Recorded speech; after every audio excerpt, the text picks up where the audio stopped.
Alright, today I'm going to take a quick look at my most recent addition to my MSX music setup. This is the ESE-SCC Maximum. As you can see, it is a 1 megabyte SRAM high quality SCC sound cartridge. Okay, so as you can see here, I've already taken the PCB out so you can see it, but we've got a disable switch, a normal snatcher switch, and on the back there is also a volume adjuster pot. So essentially what this is kind of an advanced version of this. This is my original SD Snatcher Konami sound cartridge that came SD Snatcher game, and basically is used for Snatcher and SD Snatcher, but for SCC music. These days there's lots of devices that can play SCC music because it's pretty much been cloned in FPGA very, very well. But if you're like me and you still prefer the real deal, there's a few options out there. But for many years I was quite happy with the original here. However, then I got my MSX sound enhancer, and basically the sound enhancer, this top cartridge is a pass-through. You're meant to put an SCC cartridge on there, or any other music cartridge really, and then there's even a dedicated volume knob so you can adjust the volume, which is very, very useful because especially in the Turbo R, SCC cartridges are way too loud. They totally drown out the PSG, and you often even can't hear the drums in a lot of Konami games when you're using SCC in a Turbo R. So being able to adjust those volumes independently is very useful. Anyway, you may have, I don't know if anyone noticed or not, but I've been playing a lot with this lately. But one thing I haven't actually done are any SCC games. And the reason for that is, okay, I don't want to say it sounds bad, but basically these old cartridges, they're a product of their time, and they are noisy. The thing, though, is that this has no noise at all, and it's just rich and beautiful. And basically, when you've got an SCC cartridge on here, there's definitely, it just doesn't sound so well balanced, because the noisy SCC really stands out against the crystal clear PSG. It doesn't sound bad, but it just doesn't mix as well as you'd want it to, at least for me. This noise thing, you're probably thinking, is that really such a big of an issue? Well, if you took one of these and plugged it right into the MSX, or any game that uses SCC, you probably wouldn't care, you wouldn't notice the difference, because you've got, everything's noisy. Even the MSX VDP actually does add noticeable noise to the audio. You can easily test that with VGM Play, but it definitely does. So having the crystal clear enhancer PSG and FM, and then combine that with the noisy SCC, I wanted more, which is why I finally picked one of these up. So inside, you'll see, yes, this is not an FPGA clone, FPGA clone or anything. This is the real deal Konami SCC chip. And the main claim to fame of this is the PCM54HP DAC. Now, you may have noticed that is a huge DAC. Yes, that is a DAC. That is all that chip does. And that is the kind of the claim to fame to this, is unlike the original Konami DAC, or a lot of people just use a bunch of resistors. This, I'm not an expert on DACs, but from the little bit that I Googled, this is considered an excellent DAC. And I think this is pretty much the best DAC that they could actually fit in the cartridge and make it compatible with, the way MSX generates audio from the SCC chip. So, honestly, I think this chip is actually overkill. But the idea here is that this cartridge is as noise-free as possibly can be. The only noise left is what's generated by the actual chip itself. The cartridge itself couldn't be any cleaner. You also notice the big battery. That's because this isn't actually a flash cartridge. It actually uses SRAM. Basically, the Japanese are really picky on part quality, and it's gotten pretty much impossible to get new, or at least very high quality flash chips in Japan anymore. And they don't like to import from abroad, so instead they're now using SRAM. Although this does have an advantage because, you know, if you ever get a bad flash, you know, the game doesn't boot, you can literally just pull all the battery out of the holder for 30 seconds and then you're back to nothing. The big button on the left here is the disable switch. So once you've got a game written to this, you can simply hold it to keep it from booting, so you to easily rewrite a new game on it. The switch on top switches between the normal mode and snatcher mode. Normal mode, it functions like a flash cartridge, wherein you can actually load a game ROM into the SRAM, and then it'll boot up just like a normal game. Where the snatcher mode disables the boot and makes it function more like standard Snatcher or SD Snatcher sound cartridge, so the games like Snatcher can find it and use it automatically, as well as using the the SRAM to install samples into. Only real negative to this thing that I will say right now, if anyone ever manages to get a setup like this, is that the person that made this is different from the person that made this, and the person that did make this has their own FM PSG replacement called the core slot EXG, which is a similar thing to this, but different. It's a different design, it works differently.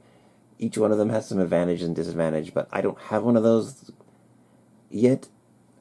And honestly, for my personal preferences, I think the sound enhancer suits me better. But anyway, this was never really tested on this, and one negative is that basically the sound enhancer functions independently from the MSX itself. The MSX doesn't even know the sound enhancer exists.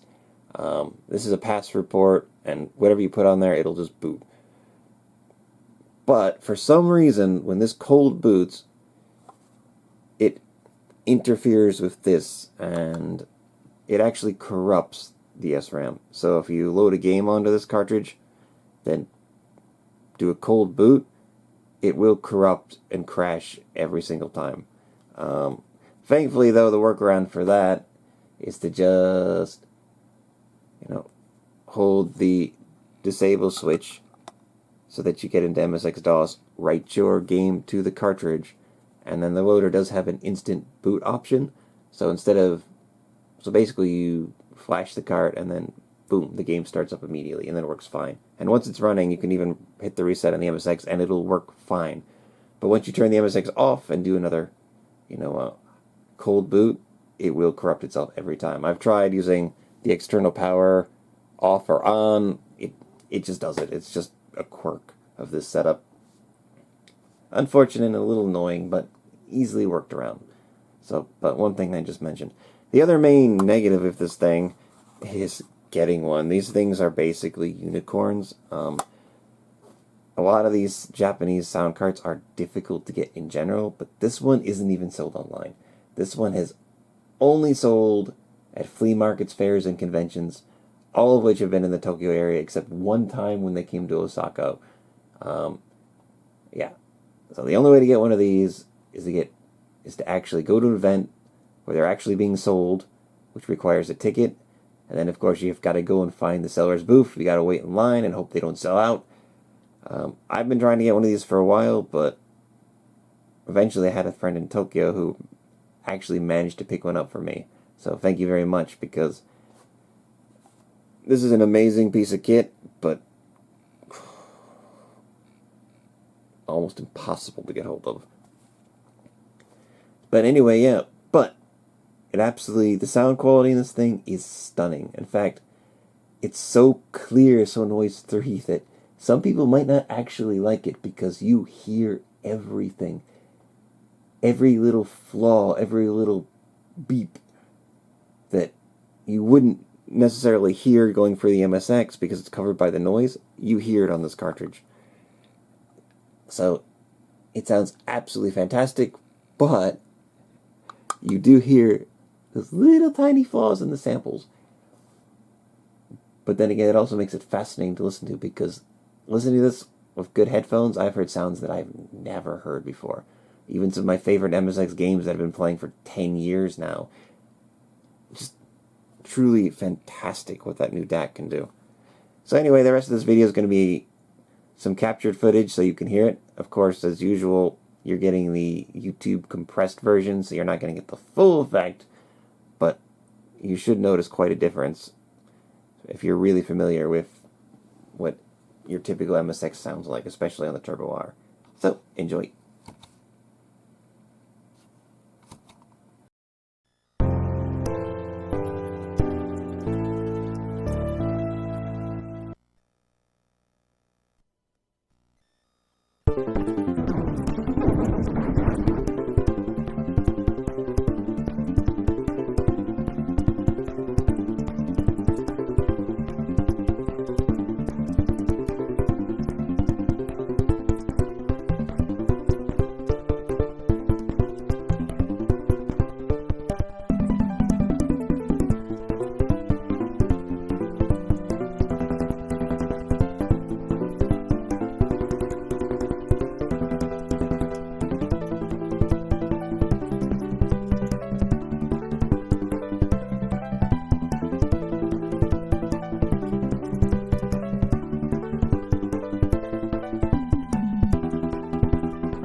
it.